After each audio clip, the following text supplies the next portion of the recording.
Malaysia mengamalkan pemerintahan demokrasi berparlimen dengan raja berperlembagaan seperti yang dinyatakan dalam Perkara 44 Perlembagaan Persekutuan. Sistem demokrasi berparlimen di bawah pentadbiran raja berperlembagaan ini bermaksud Seri Paduka Baginda yang di-Pertuan Agong bertindak sebagai ketua negara. Perlembagaan negara telah digubal untuk menetapkan syarat-syarat dalam sistem ini. Salah satu syarat sistem demokrasi berparlimen Malaysia adalah pembahagian kuasa kepada 3 bahagian di dalam pemerintahan, iaitu perundangan, kehakiman dan pentadbiran atau eksekutif. Jadi, dalam video kali ini, kita akan melihat bagaimana sistem parlimen Malaysia berfungsi. Teruskan menonton.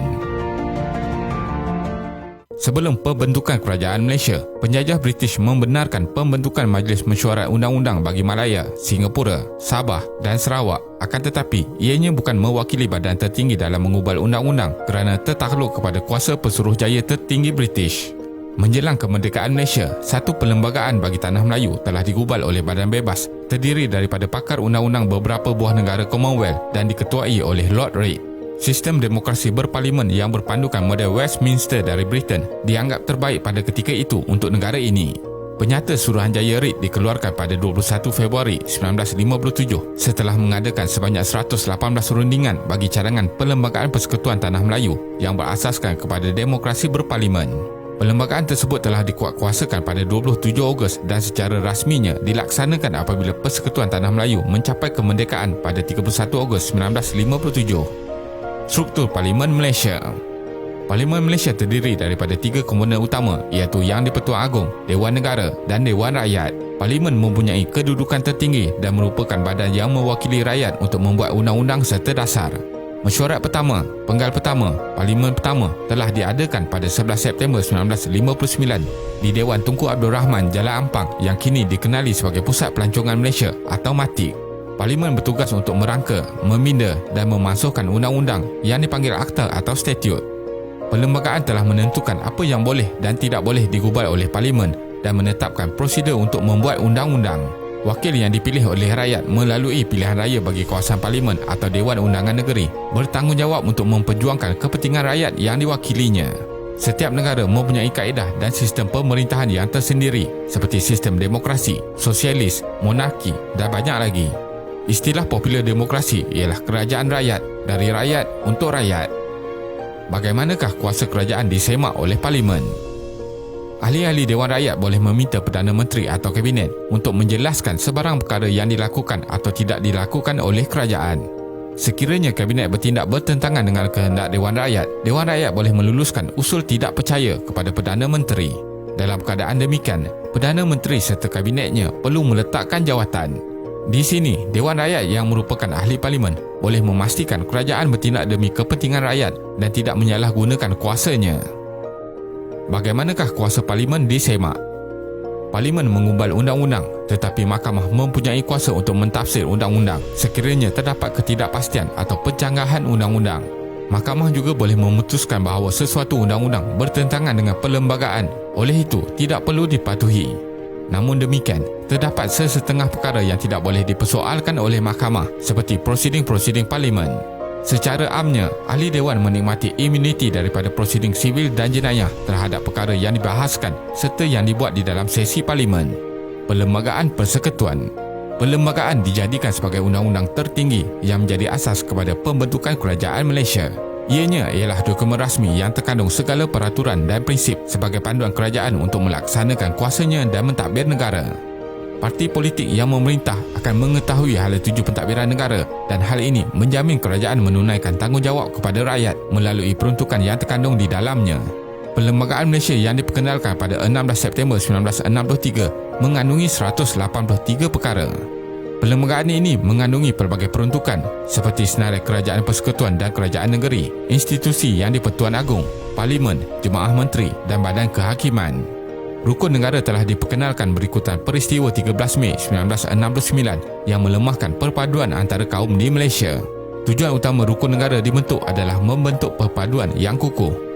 Prinsip ketiga iaitu keluhuran perlembagaan yang menekankan perlunya rakyat menerima, mematuhi dan mempertahankan keluhuran atau kemuliaan perlembagaan Malaysia. Perlembagaan adalah sumber perundangan yang tertinggi dan berfungsi untuk memberi perlindungan kepada setiap rakyat negara ini akan hak dan keistimewaan mereka sebagai warga negara. Keluhuran Perlembagaan Malaysia mengatasi Yang di-Pertuan Agong, Parlimen, Jemaah Menteri dan Mahkamah. Ini bermakna semua jenis undang-undang yang bercanggah dengan Perlembagaan Malaysia adalah tidak sah. Pindaan Perlembagaan. Sejak tahun 1957, Perlembagaan Malaysia telah dipinda beberapa kali. Pindaan ini bertujuan untuk melindungi kepentingan rakyat, menjaga keselamatan negara dan melicinkan urusan pentadbiran negara selari dengan arus masa. Perlembagaan juga telah dipinda bagi melarang perkara sensitif dipersoalkan secara terbuka. Antara perkara sensitif dalam perlembagaan yang tidak boleh dipersoalkan termasuklah pemerintahan beraja, agama Islam, kedudukan bahasa Melayu dan hak istimewa orang Melayu. Parlimen telah meluluskan pindaan Akta Hasutan 1970 yang menghadkan seseorang individu daripada bercakap sewenang-wenangnya sehingga menyentuh perkara yang sensitif yang boleh menimbulkan perbalahan antara kaum di negara ini. Antara pindaan besar yang telah dibuat juga ialah pada tahun 1993, iaitu pemansuhan imuniti atau kekebalan bagi Yang di-Pertuan Agong dan Raja yang memerintah negeri daripada kesalahan jenayah. Kerajaan telah menubuhkan Mahkamah Khas Raja-Raja di mana semua masalah atau tuduhan terhadap Sultan atau Raja boleh dikemukakan. Namun mengikut Perlembagaan Perkara 183, kebenaran dari Peguam Negara diperlukan untuk meneruskan pendakwaan tersebut. Badan Perundangan. Perundangan merujuk pada undang-undang yang digubal oleh Badan Perundangan yang dipertanggungjawabkan oleh perlembagaan. Fungsi Parlimen ialah menjadi badan perundangan untuk menggubal undang-undang bagi menjamin keadilan dan kesejahteraan rakyat. Akta adalah rang undang-undang yang telah diluluskan oleh Dewan Rakyat dan Dewan Negara serta disetujui Yang di-Pertuan Agong. Undang-undang yang dibuat oleh Parlimen dikenali sebagai Akta, manakala undang-undang yang dibuat oleh Dewan Undangan Negeri disebut Enactment, kecuali di Sabah dan Sarawak yang dipanggil Ordinance. Badan Pelaksana. Jemaah Menteri atau Kabinet merupakan badan pelaksana dasar-dasar kerajaan. Kabinet merupakan pembuat dasar tertinggi negara. Tugas Jemaah Menteri atau Kabinet adalah mengubah dasar-dasar kerajaan dalam semua perkara. Perdana Menteri merupakan Ketua Jemaah Menteri. Biasanya, Perdana Menteri atau Timbalan Perdana Menteri juga mengetuai sesebuah atau beberapa kementerian. Setiap kementerian bertanggungjawab mengubah dasar-dasar kerajaan, merancang serta menyelaras program pembangunan ekonomi dan sosial negara. Perkhidmatan awam di Malaysia diketuai oleh Ketua Setiausaha Negara yang bertanggungjawab mengawasi perjalanan kementerian dan jabatan kerajaan. Badan Kehakiman. Badan Kehakiman mempunyai kuasa mendengar serta menentukan perkara sivil dan jenayah. Badan Kehakiman boleh menentukan kesahihan undang-undang yang dibuat oleh Badan Perundangan dan pihak Badan Pelaksana. Sistem mahkamah telah diwujudkan oleh Perlembagaan Malaysia untuk melaksanakan tugas kehakiman di negara ini. Sistem mahkamah di Malaysia disusun mengikut hierarki piramid. Melalui sistem ini, individu atau kumpulan yang tidak berpuas hati dengan keputusan perjalanan mahkamah boleh membuat rayuan ke mahkamah yang lebih tinggi. Kesimpulannya, Malaysia adalah sebuah negara yang berdaulat dan mempunyai perlembagaannya yang tersendiri. Perlembagaan persekutuan yang dijunjung oleh rakyat Malaysia merupakan faktor keharmonian dan keselamatan yang dikecapi hingga kini. Tugas yang paling penting melalui fungsi Parlimen telah diamanahkan kepada wakil rakyat ialah dapat menjaga negara dengan baik tanpa meletakkan kepentingan individu, terutamanya dalam waktu krisis hari ini. Terima kasih kerana menonton dan jangan lupa subscribe. Jumpa lagi.